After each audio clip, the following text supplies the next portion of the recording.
Hello दोस्तों, कैसे हैं आप सब। स्वागत है आपका एक नए लेक्चर में। ये हमारा ऋग वैदिक कल्चर का फोर्थ होगा।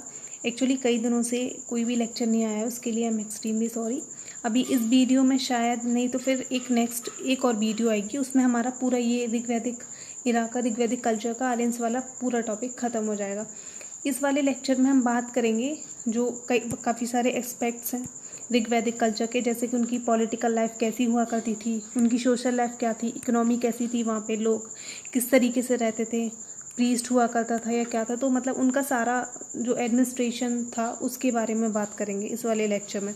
तो सबसे पहला हमारा जो टॉपिक होगा वो होगा पॉलिटिकल लाइफ ऑफ ऋग वैदिक आर्यंस, मतलब ऋग वैदिक पीपल की पॉलिटिकल लाइफ कैसी थी। तो चलिए शुरू करते हैं। एक बात और गाइस, प्लीज़ लेक्चर को शेयर कर दिया करें। अगर कोई भी मतलब जो भी तैयारी कर रहा हो गवर्नमेंट जॉब की, और फिर नॉलेज के पर्पज़ से भी लोग सुन सकते हैं, अगर किसी को इंटरेस्ट हो तो प्लीज़ शेयर कर दिया करें एंड कमेंट भी किया करें। अगर थोड़ा भी लेक्चर अच्छा लगे, कमेंट से क्या होता है मतलब एक मोटिवेशन मिलेगा नेक्स्ट लेक्चर अपलोड करने के लिए। थोड़ा एक अंदर से, अभी तो न्यू है तो फिर थोड़ा सा मोटिवेशन ज़रूरी होता है। तो हो सके तो प्लीज़ कमेंट भी किया करें और शेयर कर दें लेक्चर को। तो ठीक है, अभी शुरू करते हैं। तो जो हमारी ऋग वैदिक सोसाइटी थी वो, मतलब जो ऋग वैदिक सोसाइटी थी वो एक सेमी नोमैडिक सोसाइटी हुआ करती थी, मतलब एक ट्राइबल सोसाइटी थी। और उनकी जो इकोनॉमी थी वो पेस्टोरल इकोनॉमी थी। पेस्टोरल से समझते हैं मतलब कि जानवरों का पालन करना, उस तरीके से वो अपनी इकोनॉमी चलाया करते थे। जो ट्राइब थी उसको जना बोलते थे, मतलब ट्राइबल ग्रुप को जना कहते थे शायद ही। और साथ ही जो ट्राइबल चीफ होता था, जो पूरे मतलब ग्रुप का ट्राइबल्स का जो चीफ हुआ करता था उसको राजन बोलते थे। आज के मतलब मेडावल टाइम के हम राजा से कंपैरिजन कर सकते हैं। और जो गोपति और गोपा जो होता था उसको हम कहते थे प्रोटेक्टर ऑफ काउस, मतलब जो गायों की रखवाली करते थे उसको प्रोटेक्टर ऑफ काउस को हम गोपति और फिर गोपा बोलते थे। और जो चीफ क्वीन होती थी उसको महिषी कहते थे, चीफ क्वीन को महिषी कहते थे, प्रोटेक्टर ऑफ काउस को गोपति और गोपा, और राजा को राजन, ट्राइबल का जो चीफ हुआ करता था उसको राजन। और जो राजन जो था ना, उसकी मेन जो रिस्पॉन्सिबिलिटी हुआ करती थी उसको जना को, अपने पूरे जन को प्रोटेक्ट करना था, और उनकी कैटल्स को दुश्मनों से, एनिमीज से प्रोटेक्ट करना होता था। और इसके लिए वो गॉड के लिए काफ़ी सारी प्रेयर्स भी किया करता था। मतलब राजा की ये रिस्पॉन्सिबिलिटी थी कि वो अपने जन को प्रोटेक्ट करे और उनके जो मतलब कैटल्स हैं उनको प्रोटेक्ट करे एनिमीज से। और इसके लिए वो गॉड के लिए काफ़ी प्रेयर्स वगैरह ऑफर किया करते थे। जना जो थे उनके बिहाफ पर किंग जो हुआ करता था, जो राजन था, वो प्रेयर्स किया करता था गॉड को। ठीक है समझ। एक सेकेंड।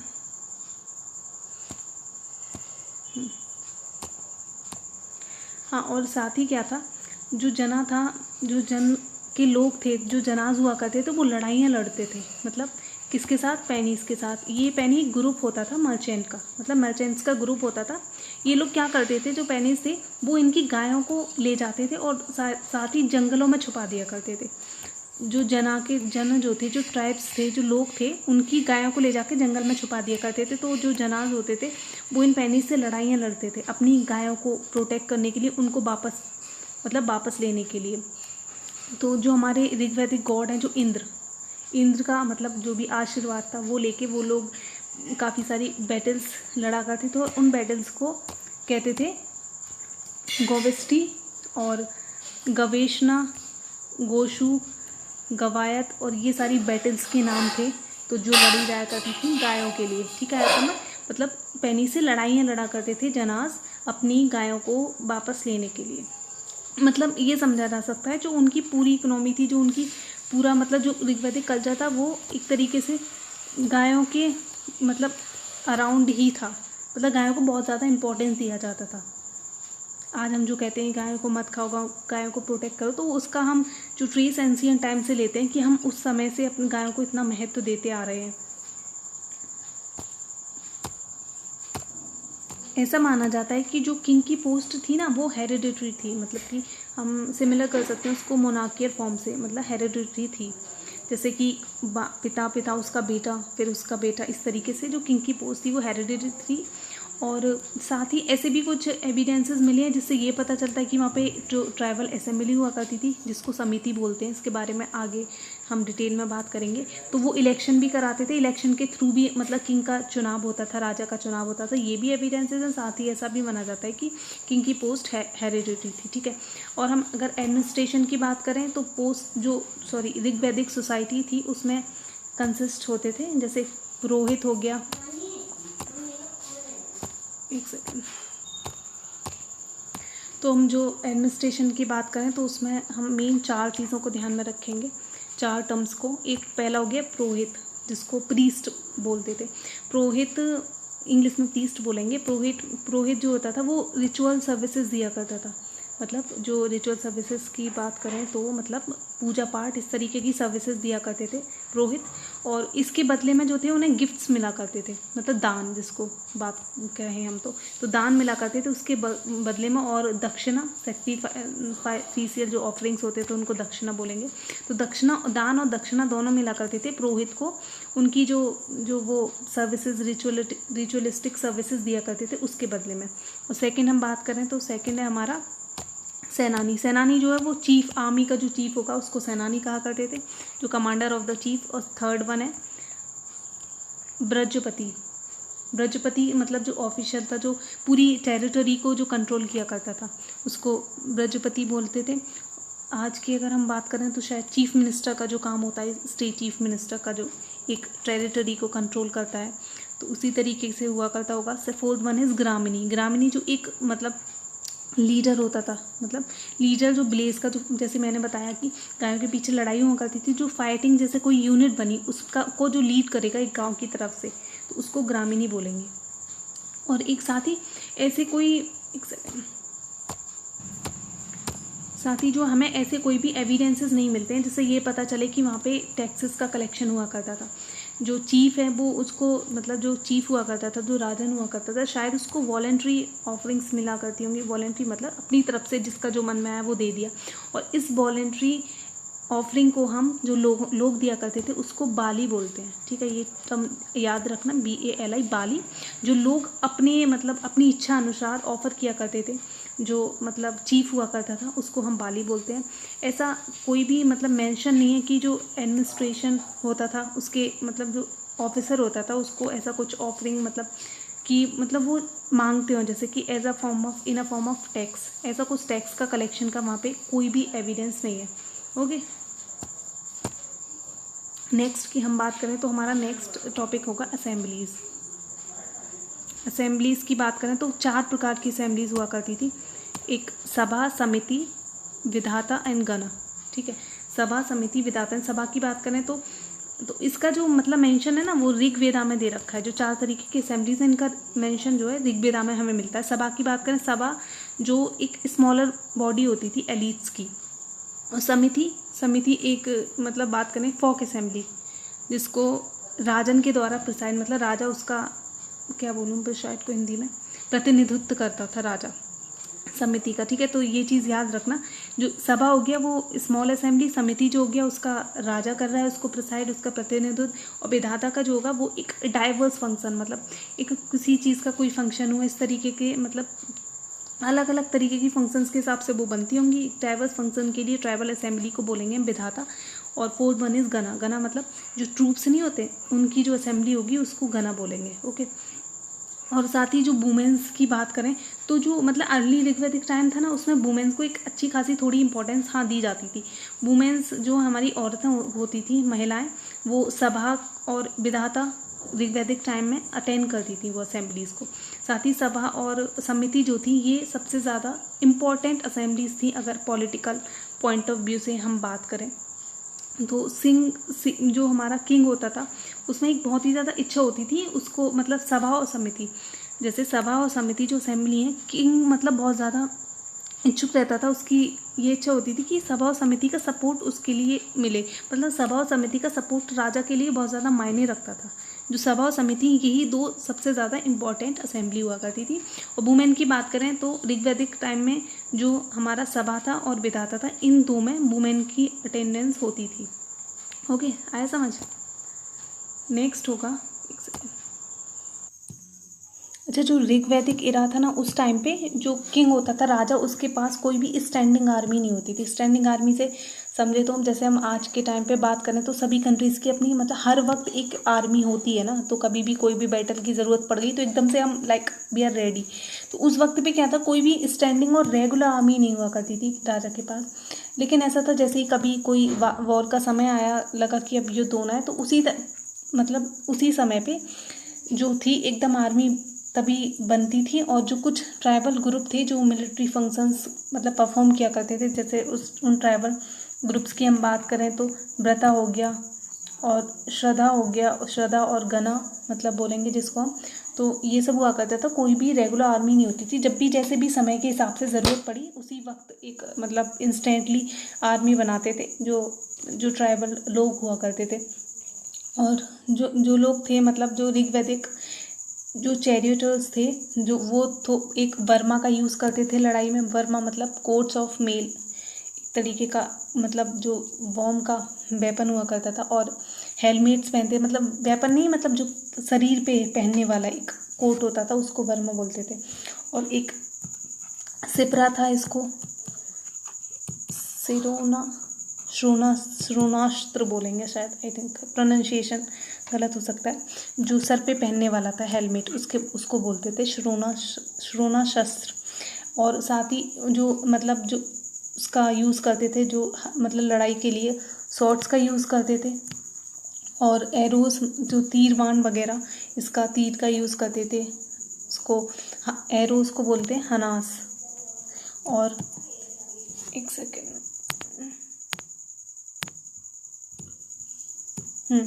तो जो एरोज था उसको बोलते थे हनास। और इल्हेनियस बोस को बोलते थे। ये नाम है, pronunciation I am very bad in pronunciation, so sorry for that. ठीक है, तो ये हुआ हमारा मतलब उनके पास कोई भी कुछ बातें हम याद रखेंगे। जैसे उनके पास कोई भी रेगुलर आर्मी नहीं होती थी। जो ट्राइबल ग्रुप्स थे वो मिलिट्री फंक्शंस परफॉर्म किया करते थे। उन ट्राइबल ग्रुप्स के नाम है जैसे कि व्रता हो गया, श्रद्धा और गना बोलेंगे। श्रद्धा और गना एक ही चीज़ है।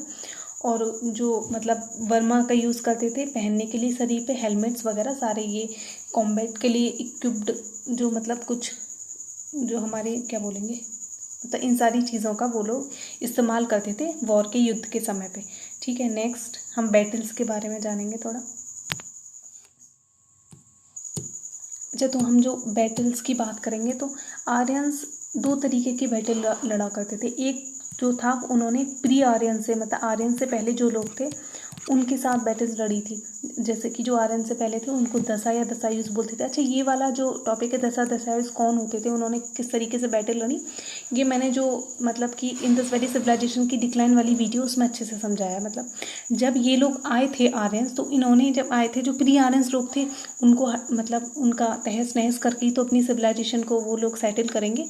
तो इस वक्त पे जो उन्होंने लड़ाई लड़ी थी उसको प्री आर्यंस वाली लड़ाई बोलते हैं, हम उसको अलग कैटेगरी करते हैं।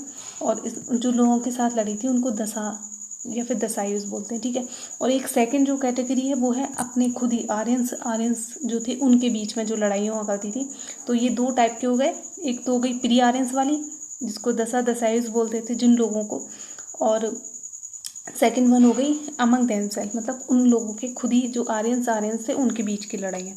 ठीक है, तो हम कुछ फेमस लड़ाइयाँ हैं मतलब जो उनके बारे में थोड़ी बात करेंगे।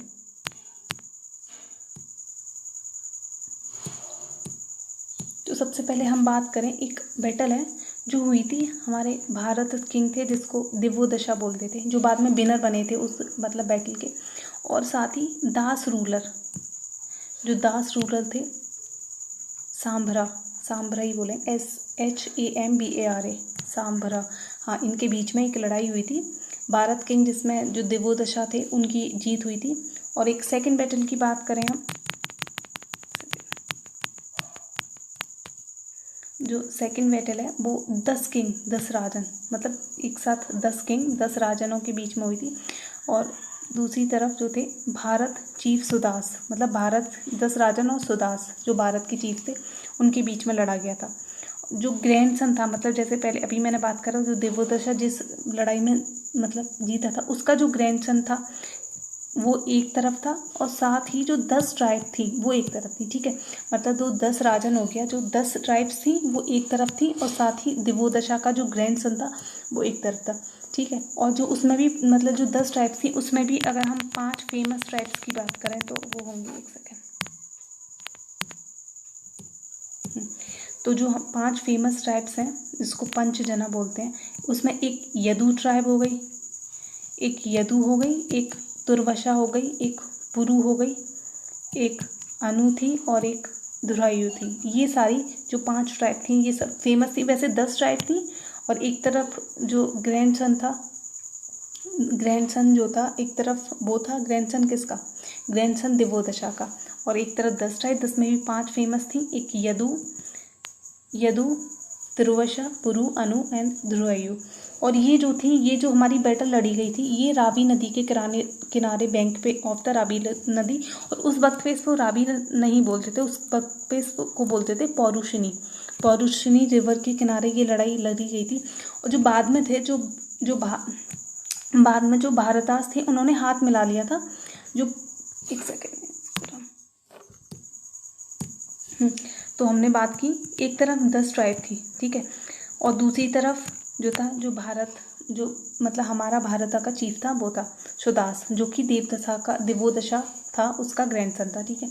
तो उसमें भी 5 फेमस ट्राइब्स की बात कर ली। और बाद में क्या हुआ था, जो भारता थे उन्होंने हाथ मिला लिया था पुरुष से जाके, और बाद में उन्होंने एक ट्राइब फॉर्म की जिसको हम बोलते हैं कुरु का फॉर्मेशन हुआ। उन्होंने हाथ मिला लिया था भारता ने पुरु जो एक 5 में से उन 10 में से जो एक ट्राइब थी पुरु, उसके साथ जाके हाथ मिला लिया था पुरुष के साथ, और बाद में कुरु ट्राइब एक फर्दर फॉर्म हुई, ठीक है। और बाद में एक मतलब एक सेकेंड यार,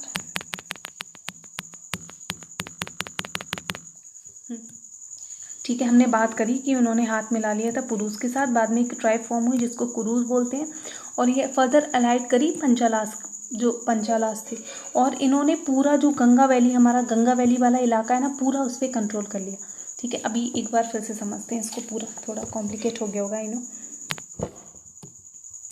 ऐसा था कि जो एक हम जिस बैटल की बात कर रहे थे उसमें एक तरफ तो थे 10 राजना, मतलब 10 किंग एक तरफ थे, साथ ही एक तरफ था सुदास जो था हमारा भारत चीफ था, और ये ग्रैंडसन था देवोशना का। और जो हमारी 10 में भी जो 5 फेमस ट्राइब्स थी वो थी, एक जिसको पंचजना बोलेंगे, यदु, तुर्वशा, पुरु, अनु, दुरायु। और ये जो लड़ाई लड़ी गई थी ये पौरुषिनी रिवर के किनारे लड़ी गई थी। आज के कॉन्टेक्स्ट में हम बात करें तो ये रावी नदी है। और बाद में जो भारतास थे वो जाके पुरु जो ट्राइब थी 10 में से एक, उनके साथ जाके मिल गए थे। मतलब पॉलिटिकल जो भी सही है वो लोग कुछ भी करेंगे, मतलब उनके लिए मेन मैटर था लड़ाई जीतना, जैसे आज भी मतलब कुछ भी करेंगे हम लोग, पॉलिटिक्स ऐसी ही चीज़ है, किसी से भी जाकर दुश्मन से भी हाथ कभी भी मिलाना पड़ सकता है। तो उन्होंने जाके हाथ मिला लिए थे पुरुष से, और फिर बाद में एक कुरु ट्राइब का फॉर्मेशन किया, और कुरु ट्राइब फर्दर मतलब पंचालास के साथ अलाइड हो गई, और बाद में उसने पूरी गंगा, अपर गंगा वैली वाला जो भी इलाका था ना, पूरा गंगा वैली वाला, उस पर पूरा कंट्रोल कर लिया, ठीक है। तो अभी हम बैटल्स की बात तक ही समझते हैं, ऑलरेडी वीडियो काफ़ी बड़ी हो गई है। नेक्स्ट वाला लेक्चर होगा उसमें हम बात करेंगे सोशल लाइफ, ऋग्वैदिक आर्यंस, ऋग्वैदिक इकोनॉमी। आई थिंक ख़त्म हो ही जाएगा, नेक्स्ट मैं कोशिश करूँगी मैं नेक्स्ट वीडियो में ख़त्म करने की। ये पूरा टॉपिक काफ़ी मतलब टाइम लग गया, काफ़ी लेंथी हो गया, चलिए कुछ नहीं। तो thank you for viewing this lecture. अगर आप यहाँ तक लेक्चर में बने हुए then thank you so much. Next lecture में मिलेंगे हम, तब तक के लिए बाय बाय, थैंक यू।